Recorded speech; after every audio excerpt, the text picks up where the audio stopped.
Everyone, one more round of applause for our Crown Forces Fife and Drum Corps.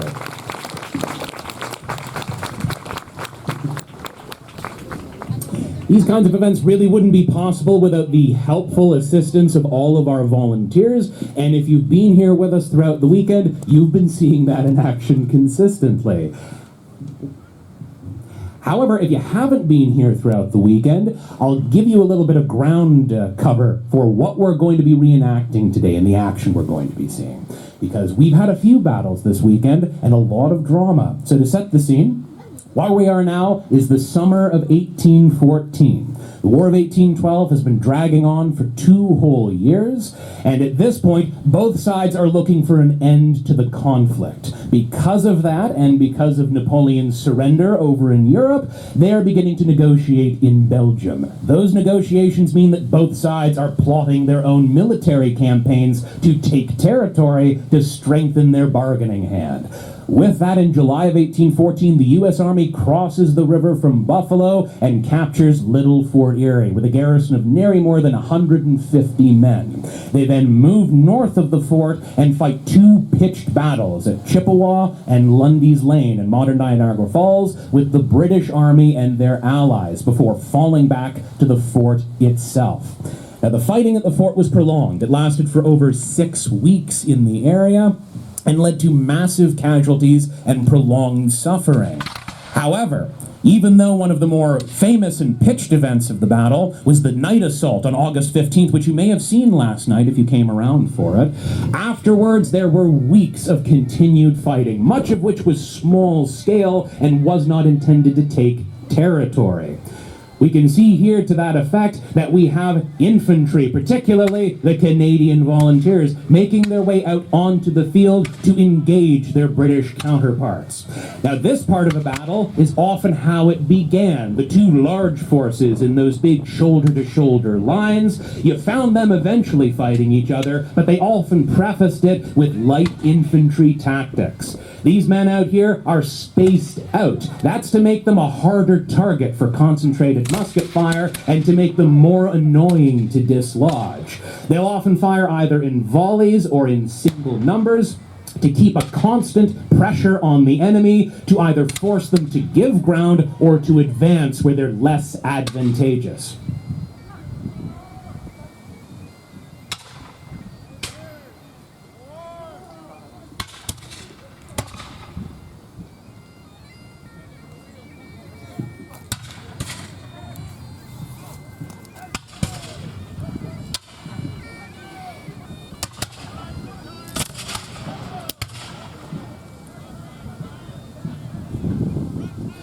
You'll also be able to see past the rank-and-file soldiers firing their muskets, officers often patrolling back and forth around the line. Those junior officers particularly were very important to the cohesion of the unit. They were the officers who were up front with the soldiers organizing the immediate action, and because of that, they were in a lot of danger. You might often think that the officers get the ability to hang back behind the regular soldiers, but quite often they were leading from the front by example, and we can already tell who the officers are just by looking around the field. The enemy could 200 years ago as well, meaning that in places like Spain at the time, British Army officers often suffered 2 times the rate of casualty of the enlisted men they were leading because of the positions they put themselves in.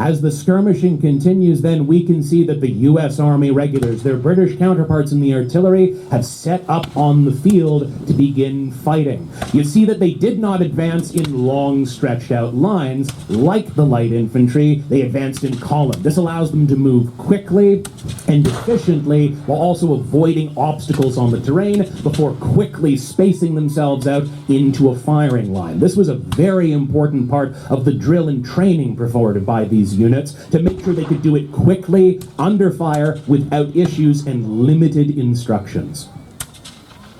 You'll also see they're carrying massive battle standards, particularly for the U.S. Army troops here. Every regiment would have been expected to carry their regimental colors into battle along with a national standard. This, along with details on the uniforms, and you can see we have differences between the different units, would help to identify you. That's important. You can already see down at the other end of the field, we have a lot of smoke drifting towards us just from a few dozen muskets. Once the cannons fire and the volley fire of the rank and file battalion infantry gets going, we're going to see just how much smoke is produced, and you might imagine it gets difficult to see anything on a black powder battlefield. That means that identification, whether it's a massive silken flag or just very fashionable clothing, was an important way to keep yourself alive.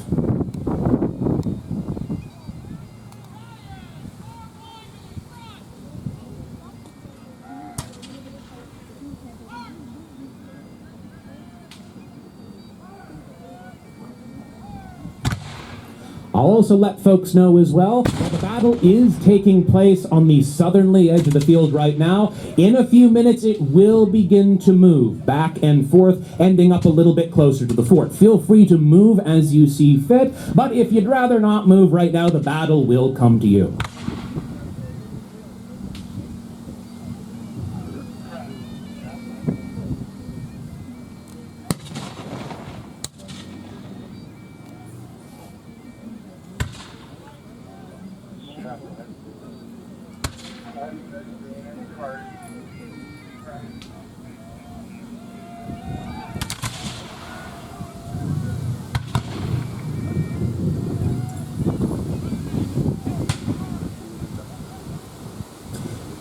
Now, as the battle continues to be joined, you'll hear the somber tones of a bagpipe on the far end. That's one of our Scottish regiments. And although we've seen the fife and drum play here, there were a variety of different instruments that would be played. And as you heard described, they performed a variety of different duties, communicating orders around the battlefield, but particularly if you were a drummer with good upper body strength, you were also going to act as something like a field medic. Your particular job is to make sure the firing line is kept clear of the dead and the dying, to make sure that the men who can still fire can continue to move and fire as they need to. So as a musician, you're better paid, you're well dressed, and you have lots of responsibilities.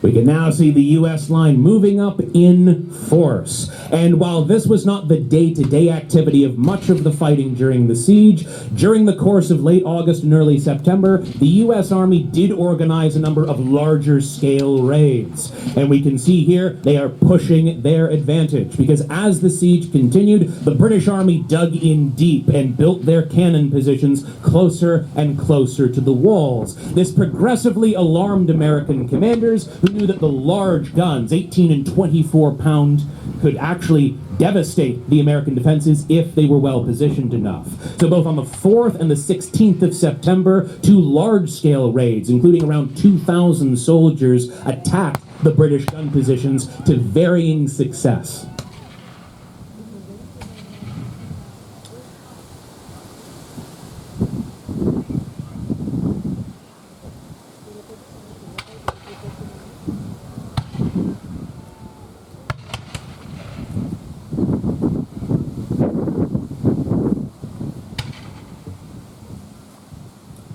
And as we see the American Light Infantry pulling back to give the rank and file a little bit more room, particularly when we're talking about those sorties, one of the units we have out there is of particular importance. You're going to notice a group out there wearing green hat bands. Those green hat bands identify them as members of the Canadian Volunteers, which are a particularly either infamous or respectable regiment on whichever side of the border you're on, who were participating on the U.S. side during the war, but who did not immediately come from the United States. During the course of the War of 1812, much of the settler population in what is now southern Ontario were recent immigrants from the United States. Because of this, as you might imagine, they had some conflicting loyalties and opinions about how they should perform during the war. And during the U.S. Army's occupation of Fort George in 1813, a group of about 150 locals, led by a member of provincial parliament, decided to volunteer their services with the U.S. Army. They then fought as light infantry to some renown, according to American reports, both during 1813 and here in Niagara during the 1814 campaign. However, their commander, that member of parliament, during the first major American sortie on September 4th, led troops into battle, and to the acclaim of British soldiers and to the woes of American soldiers, was killed in action, attacking those British fortifications. The rest of that regiment would continue to serve a role in the U.S. Army and were given land in Ohio for their efforts after the war.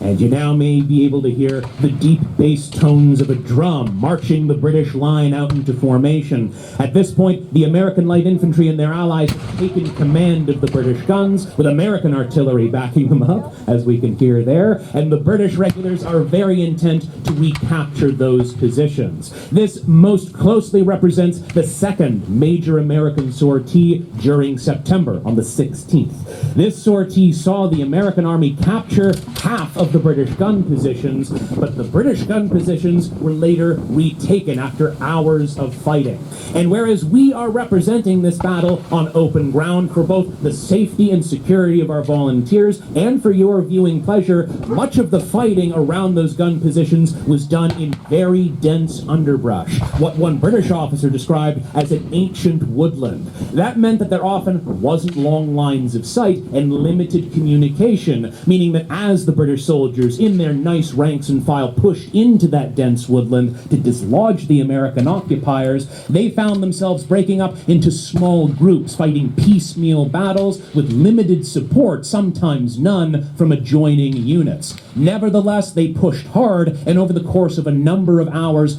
were able to retake command of those gun positions.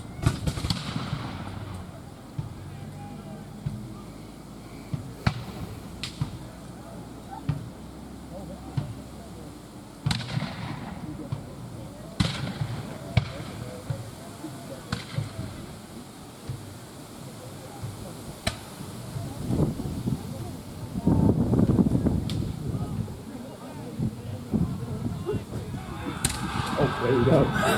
Speaking of which, as you can see in those close quarters of the densely wooded areas around the batteries, you often don't have long lines of sight, so the bayonet becomes an incredibly important tool of war. On the open fields of Western Europe, bayonets were often used sparingly, as charging across 150 yards of open ground against gunfire was rather dangerous for your health. However, here we can see the British soldiers making very good use of it, and this in fact is how they retook command of the 2nd Gun Battery on September 16th. This battery had, according to the stories we have, briefly surrendered itself to a British advance upon being asked to do so, but with one American soldier leveling his musket and killing the commander of the company, the rest of the soldiers spontaneously took up arms, fixed bayonets, and charged in, killing almost everyone defending the position.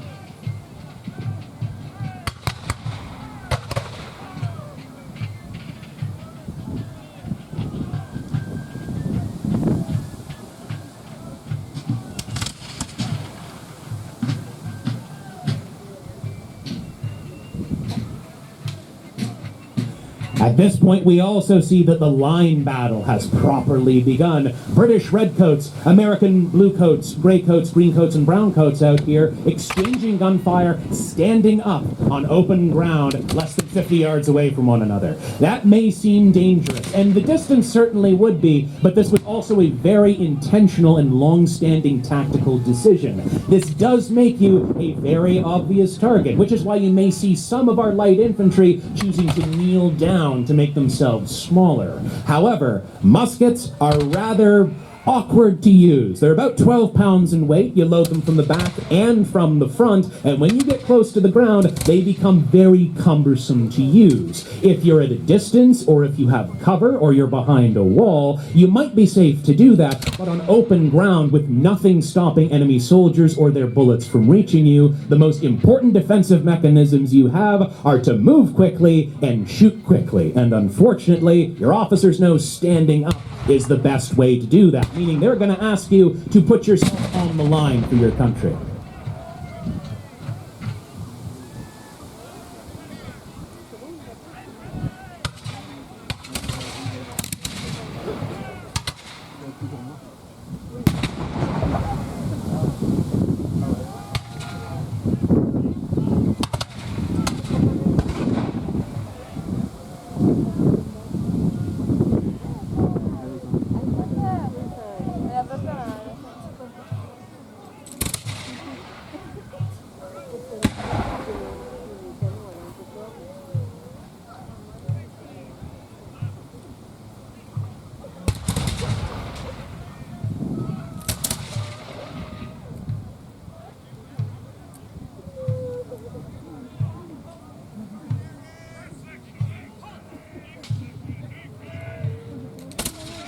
You can also see moving up to the fore on the British left flank some British soldiers that might not immediately strike you as British soldiers. Most of the men we have out there on the Crown Forces side are wearing red jackets. That's what most people would expect, but as we saw from our musicians, not everyone is dressed up in red. That's because of a variety of considerations, but here it's because they're representing the Glengarry Light Infantry. Now, the Glengarry Light Infantry are representing a provincial regiment raised by the province of Upper Canada who were dressed out in green as camouflage. They knew what it meant back then, and hopefully that would allow them to operate sufficiently in the dense woods of Upper Canada, move around where the enemy couldn't see them.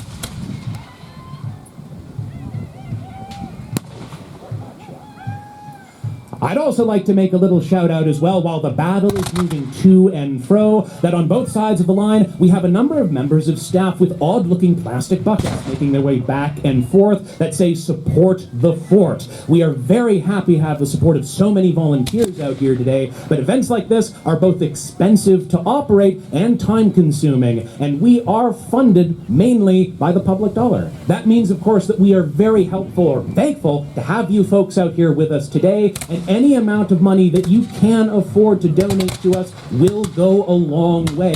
Extra kit, gunpowder, and other things to make sure that our daily programming, as well as our siege event, go off swimmingly every year.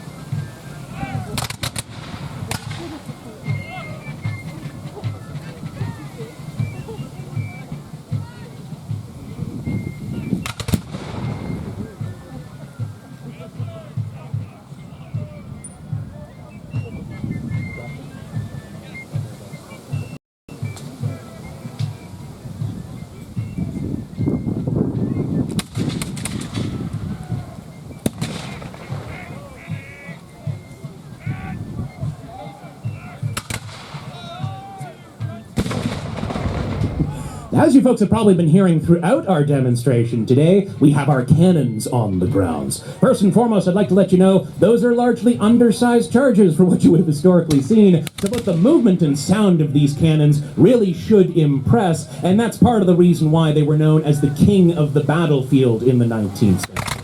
These cannons as well were incredibly important. They're large, powerful machines that are able to cause huge amounts of damage. And the British learned this to their peril during the night assault, where American cannons packed not just with solid cannonballs, but also shotgun-esque canister shot tore into their ranks in the hundreds as they made their way towards the walls.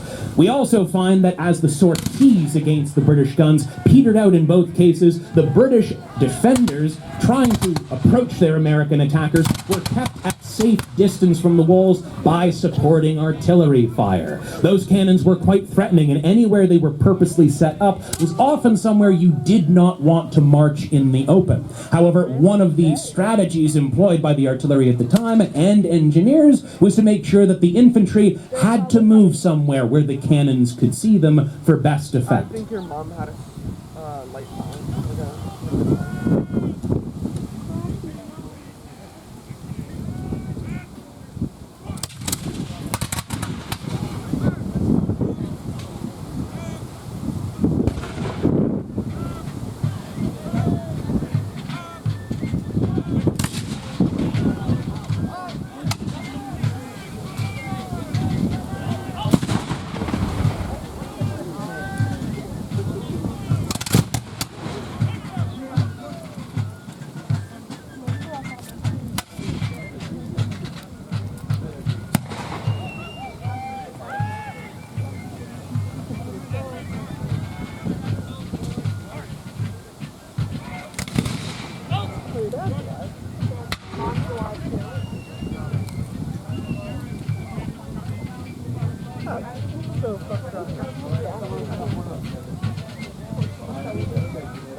Oh, good.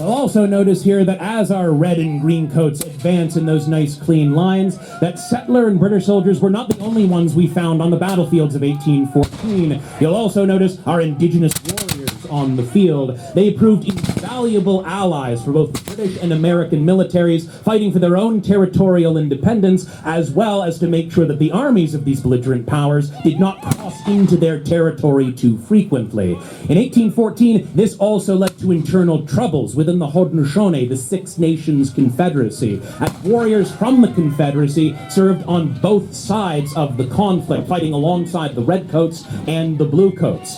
After the Battle of Chippewa in July of 1814, they had come to blows on the field and found it necessary to mediate the conflict before it escalated. A few days later, they met in neutral territory along the river and concluded that they were not willing to continue to fracture their alliance for a dispute between the United States and Britain. As such, by the time the siege of Fort Erie came around, the vast majority of the nearly 1,000 warriors you found active here on the frontier were no longer here. They had gone home to defend their own families and to manage their own farms and lands.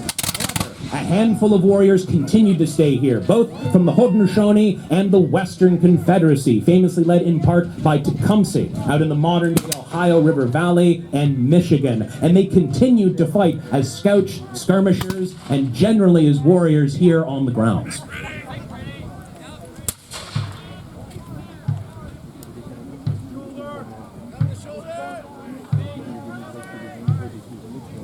Jimmy's good.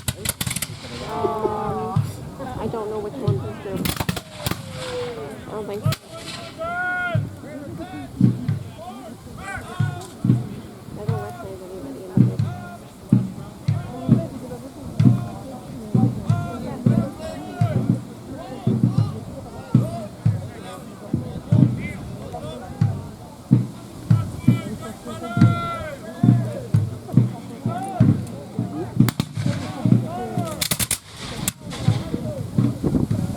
You'll see now that the British and American volleys are beginning to tear through their counterparts on the field. These battlefields became incredibly bloody, and as people fell out of line, lines became thinner and thinner.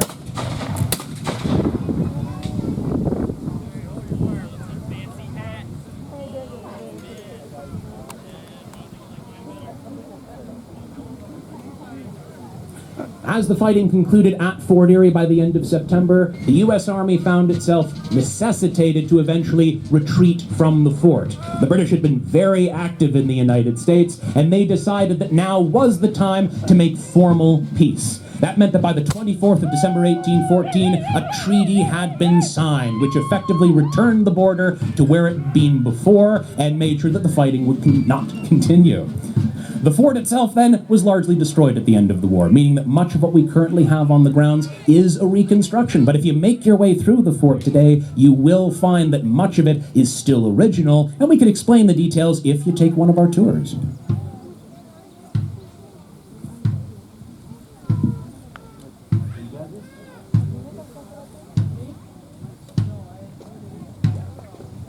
Now, because all of us here at Fort Erie, the Niagara Parks Commission, and our great volunteers know how much suffering was caused on the fields and that we are here both to be entertained and to learn, they will now be performing a lament for the dead and for those who suffered on the grounds. As such, I would ask everyone to give both a moment and a minute of silence and to take off your hats in respect for the dead.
You folks beat me to it. Thank you. A round of applause for our volunteers, without whom this event would not be possible, and whose bang-up job this year has hopefully made it a siege to remember.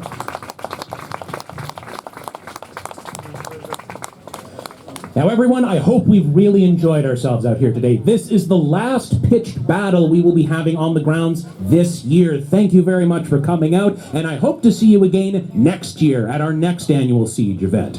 However, for the moment, our reenactors, as many of them will be starting to go home as they live at long distance this afternoon, will be having a ceremony all their own here on the battlefield. I would ask you folks not to cross the grounds until that ceremony has been completed, both to give them room to congratulate each other and spend some time in camaraderie, and to make sure we've cleared the field of gunpowder to make it safe for everyone. Once they have done so, please feel free to cross. In the meantime, however, I would like to thank everyone who has supported us here, as well as to let you folks know that the programming continues. Not only at 2 o'clock will we have our next scheduled hourly tour through the site, but we will also have more demonstrations, including at 2:30, our battery fire demonstration. We'll be firing 3 of the largest guns we have on site for your pleasure. And you'll also find at 2 o'clock inside the fort, we'll have our mini militia event. If you have young sons or daughters who might make good soldiers or like to run around and dress up, some of my friends in the fort will be more than happy to oblige. Simply take them down there with a ticket purchase and you'll be able to have some fun. Past that though, folks, thank you very much for coming out once more to our Siege of Fort Erie event.